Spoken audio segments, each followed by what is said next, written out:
Hello and welcome to Echoes of Color with Jeffery Morrison. How's it going? We're going to do another whip and chat here with Diamond Art Club's So Many Books, So Little Time by Randall Spangler. Yeah, Dragling's having a good time, and we're in a new section now. So we're just around here, the bottom of the stopwatch and the center of the center stack of books. Okay, square drill, 22 inches by 43 inches, 56 centimeters by 109 centimeters, 53 colors, including 2 ABs, which stands for Aurora Borealis, and they're an iridescent coated type of drill that sparkles a little brighter than that of regular drills. Anything under color code or DMC code 150 is considered an AB from Diamond Art Club. Alright, how's it going? Hopefully you're still having a wonderful day. It's snowing at the back of the house, but it's not at the front of the house, but it's still windy. Yeah, the weather's just having a moment today. So, alright, so yeah, just part of the green book here, purple book, and this is part of the stopwatch here, or this kind of pocket watch here. So it's just like the bottom handle. So I just decided to section off like a chunk of this book, and yeah. So yeah, previous whip and chat had me doing a time jump, and then I ended up finishing that section, so there's a progress section completion post on my channel page, on the channel page, so add Echoes of Color, so yeah. Check that out if you like, or if you're receiving notifications via clicking the notification bell, yeah, you might have already seen it, so totally up to you. Yeah, I'm just there. It's chronicling the journey of this canvas. So here's the middle part of the fifth row now. Just more book pages. Yep. And with a slash of purples, dark blues, greens. Let's see how fast I sail through this section. Yeah, it's just basically books again. No bookmark this time, but that bookmark turned out excellent. That really blinged out bookmark was awesome. Turned out great. So, just doing bundles of pages here between the colored covers.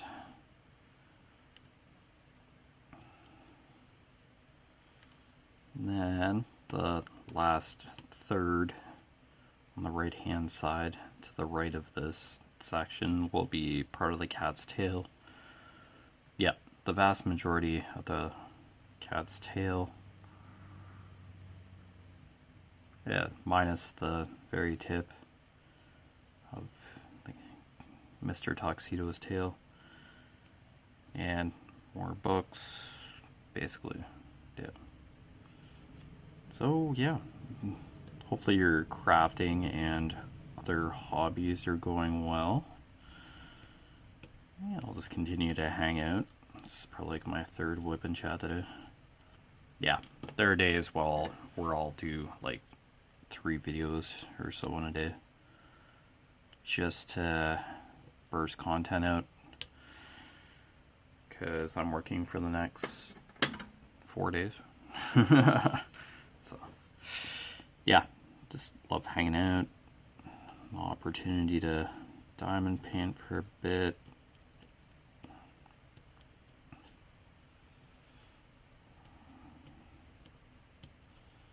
Oh, look how I'm gonna have to change this wax. It's probably getting to that point.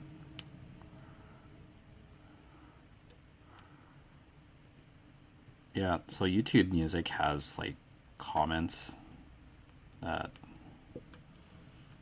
with each song if the artist or whoever posted decides to allow comment. And yeah, BB Rexa song came up. And yeah, I like it. But yeah. It's like one fellow listener was like, this album is just so criminally underrated. Yeah, I hear BB Rexa on the radio.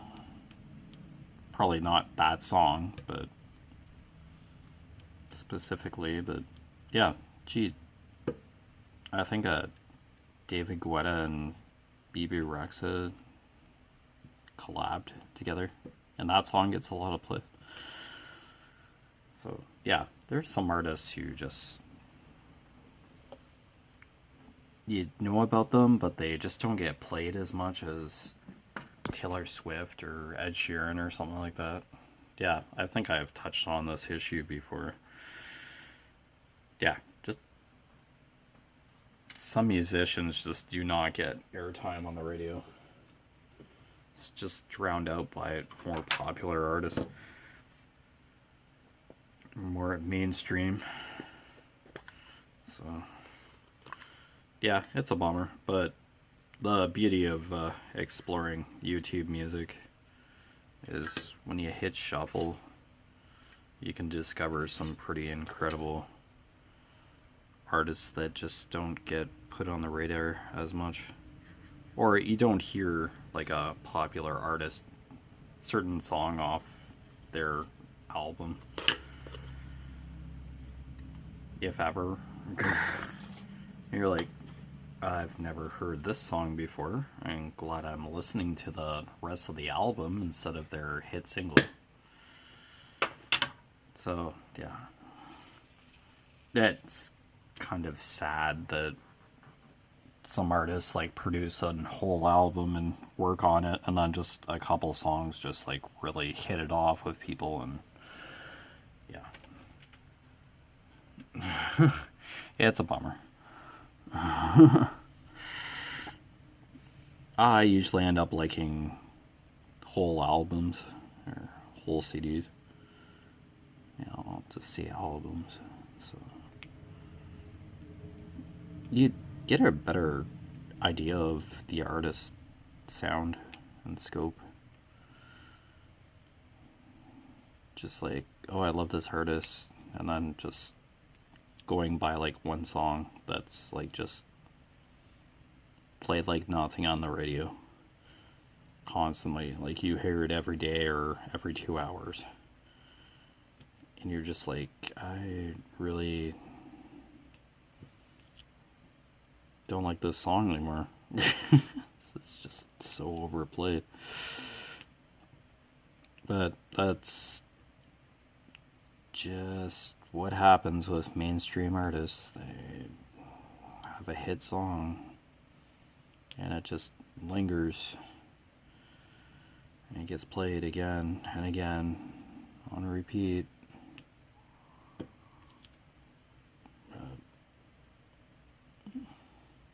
There's just so much music out there, but it just gets overlooked, or it's like, yeah, you probably can't afford the airtime, so nope, not playing that. Which is just like, yikes.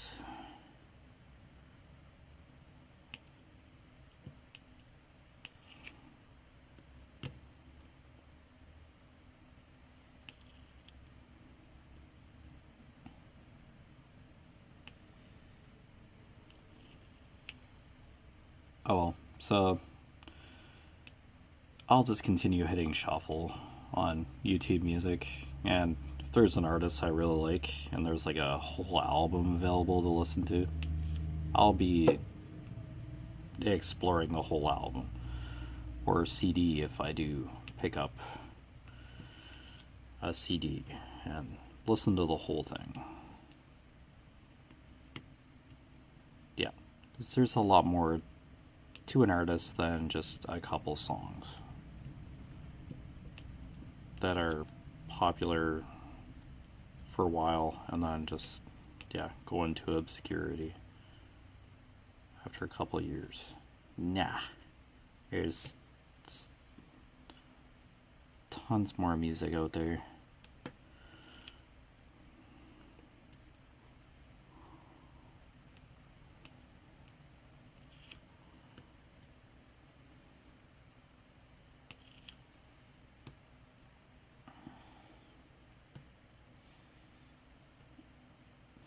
Okay, alright. Alright, yeah, still working on these upper triangles here. Upper right hand facing triangles. Yeah, just kind of a horizontal color blocks again.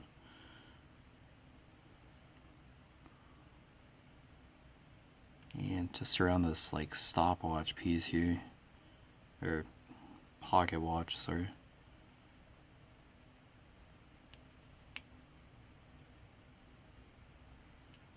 Keep wanting to say stopwatch for some reason.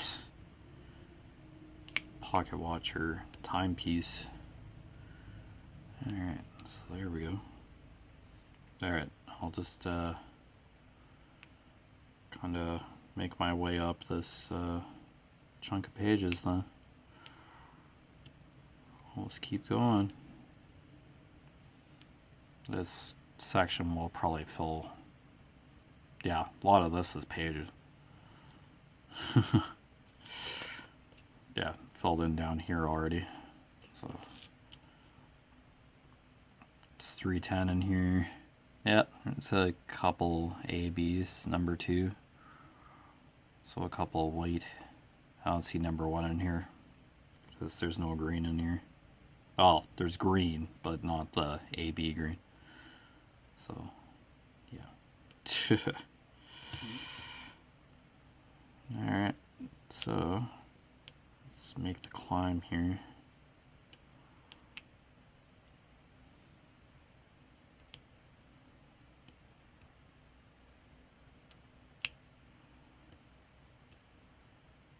Yeah, so I basically use this color to map out the section, to define the section yet again.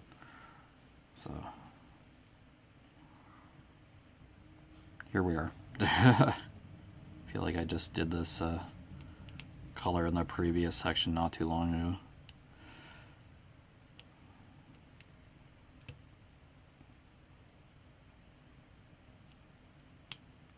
Oops, appear to be sticking to the adhesive again.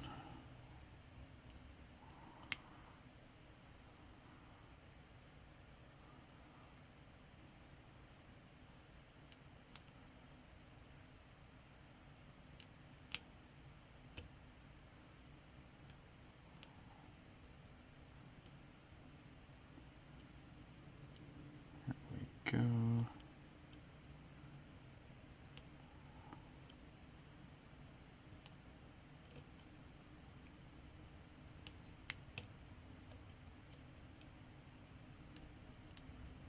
Okay, I'll just kind of fill up to here.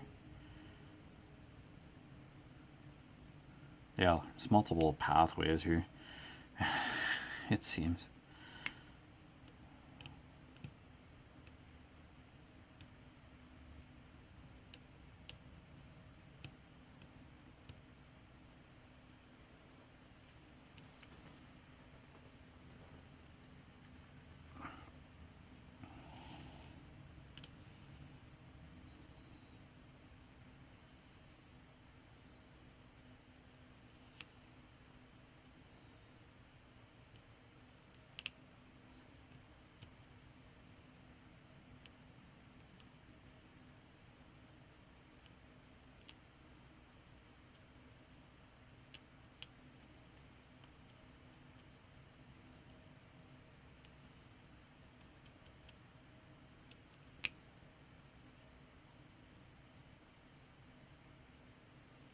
Yeah, could just like keep going up, then go back down, and then up again.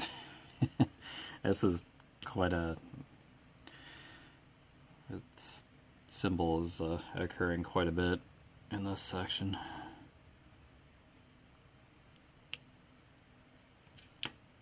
Whoops. There we go.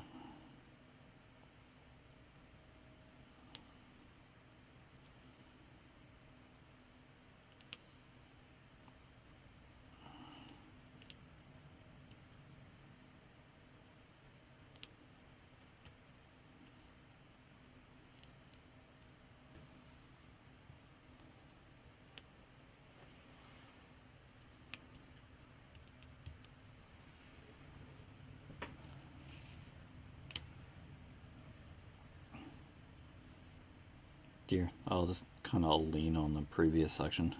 It's tricky to be working on open adhesive to start off a section all the time. It's not easy.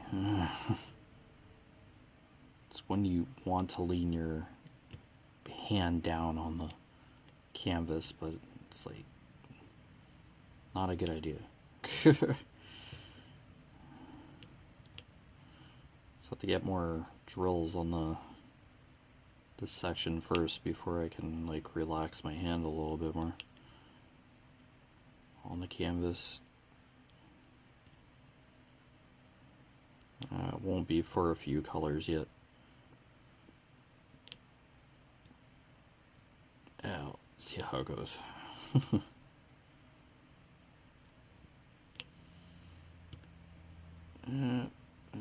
Yeah, to get up early tomorrow morning. Yeah, do a couple 12 hours shifts, and then can just kind of relax at my part time. To an extent, it's just a nice change of pace. I was like, oh, hours would be nice. Yeah, 10 hours, I'll take it. My part time. Just that little bit of extra money just helps. That's why I did the part-time job thing. Just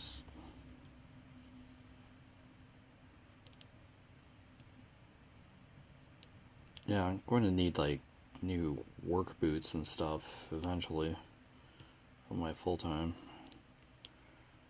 They're kind of falling apart. Kind of tearing open at the top of the boot, like part that covers the foot. The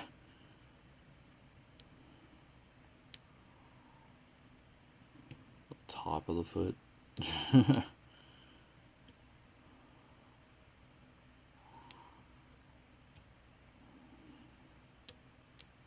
Yeah, and I work in like it can be a wet environment when I do get the water hose out to clean parts and stuff or tidy up the floor. Yeah, my work boots will get soaked. Then over time, drying and various temperatures, chemical exposure, yeah, they'll start deteriorating the fabric. And the steel toes will start tearing apart, or just wear and tear in general. Yeah. Just at least once a year at least, I'd have to replace my work boots. They last quite a bit, but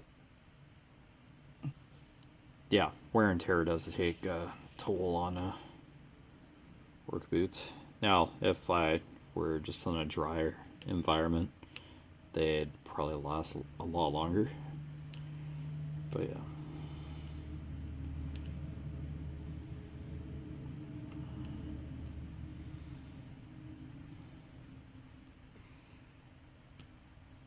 Yeah, we have like footwear sanitizer too that kind of foams and you walk through it because it spreads on a certain part of the floor. and that just kills any bacteria on your footwear, your work footwear. Yeah, it kind of cleans your feet off, or your boots off if you go outside to take the garbage out, for example. Our parking lot is muddy, so yeah, it's kind of nice to walk into some sort of boot sanitizer solution to minimize the mud traction throughout the plant. So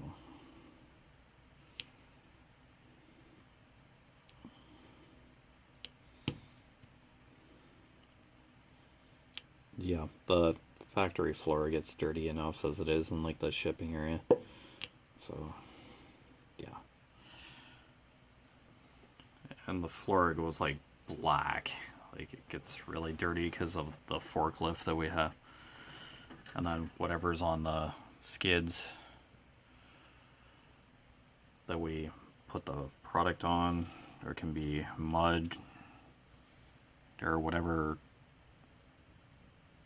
on the skids, and some of the skids break and you have like wood splinters and mud on the skids because of where they're stored.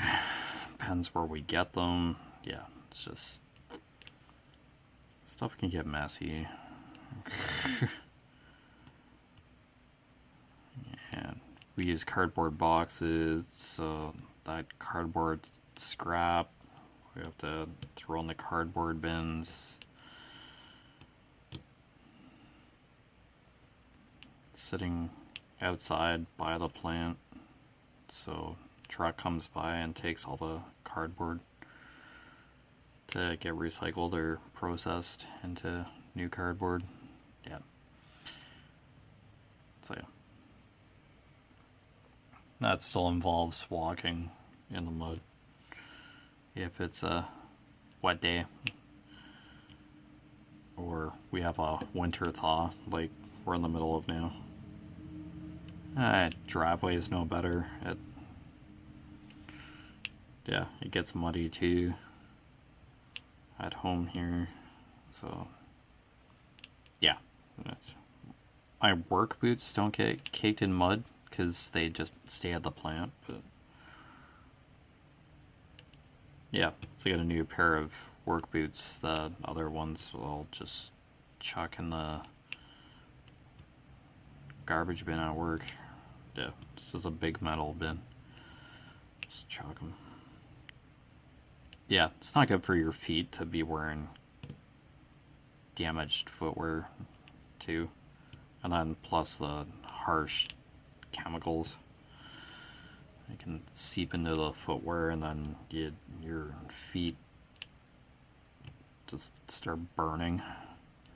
So we have acids and caustics to clean the equipment, do CIPs and stuff. So it's not a good idea to have like, yeah, highly corrosive chemical seeping onto your feet or through your socks. It's just not fun.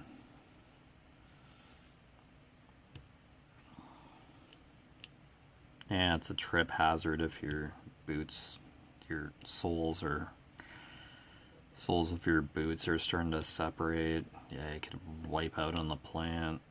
The boots get too damaged, start falling apart. So it just becomes a contamination issue, food safety issue if the footwear is too damaged. Yeah, it's just, you have to have half decent footwear that's just not that's functional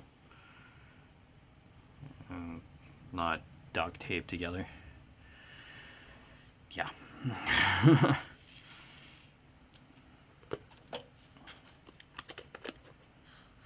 It's more 642 in here. Alright.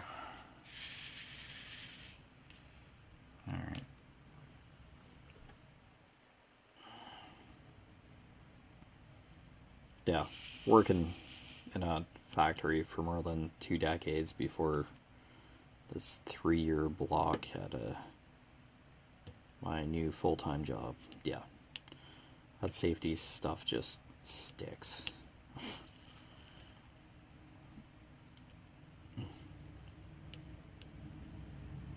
Yeah, my other position was in a food plant as well, so it's basically the same kind of safety protocols and stuff. So, yeah, I think I had to replace my work boots a little more often at the previous place because I basically cleaned equipment with chemicals, and yeah, it was a wet, heavy chemical kind of job.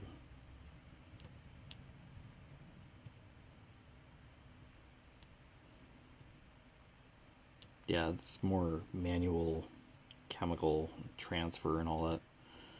So yeah, my work boots would just take extensive hits of moisture and chemical to them, and it wouldn't take too long for them to start coming apart or getting holes in them or being damaged.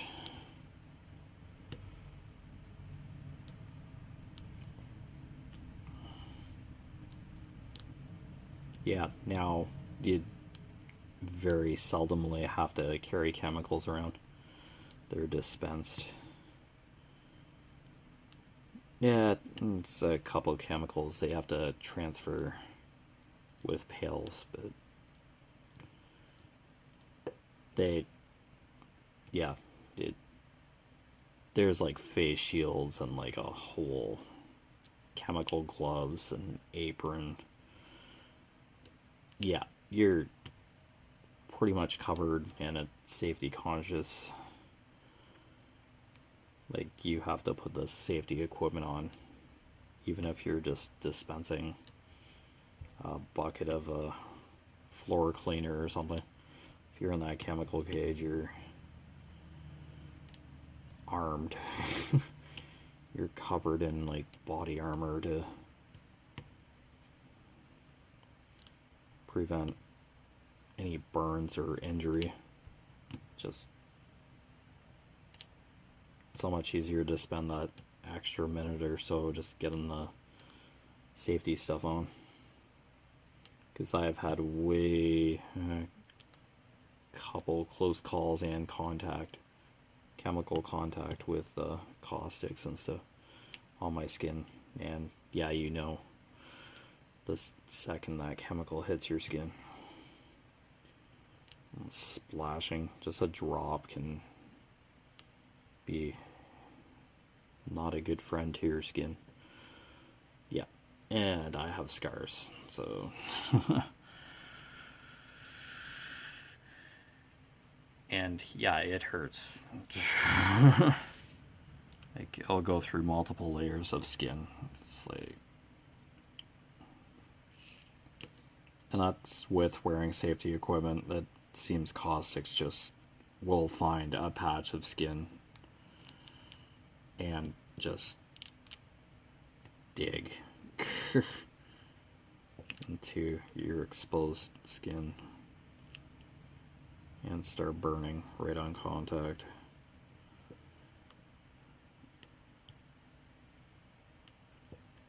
Yeah, so don't fool around with chemicals. If you're in a food processing kind of environment, or if you work around chemicals in general, yeah, just follow the safety protocols. It's just takes a couple seconds to lose your eyesight because a drop of acid goes into your eye when you don't have proper eye protection. Like, you could lose your sight, you could severely damage your nerves and your skin. Yeah. Just takes like 2 seconds or a couple milliseconds for you to be like critically injured and have to go to the hospital and get medical attention. Yeah, not fun. So yeah, don't mess with concentrated chemicals without the proper protection on.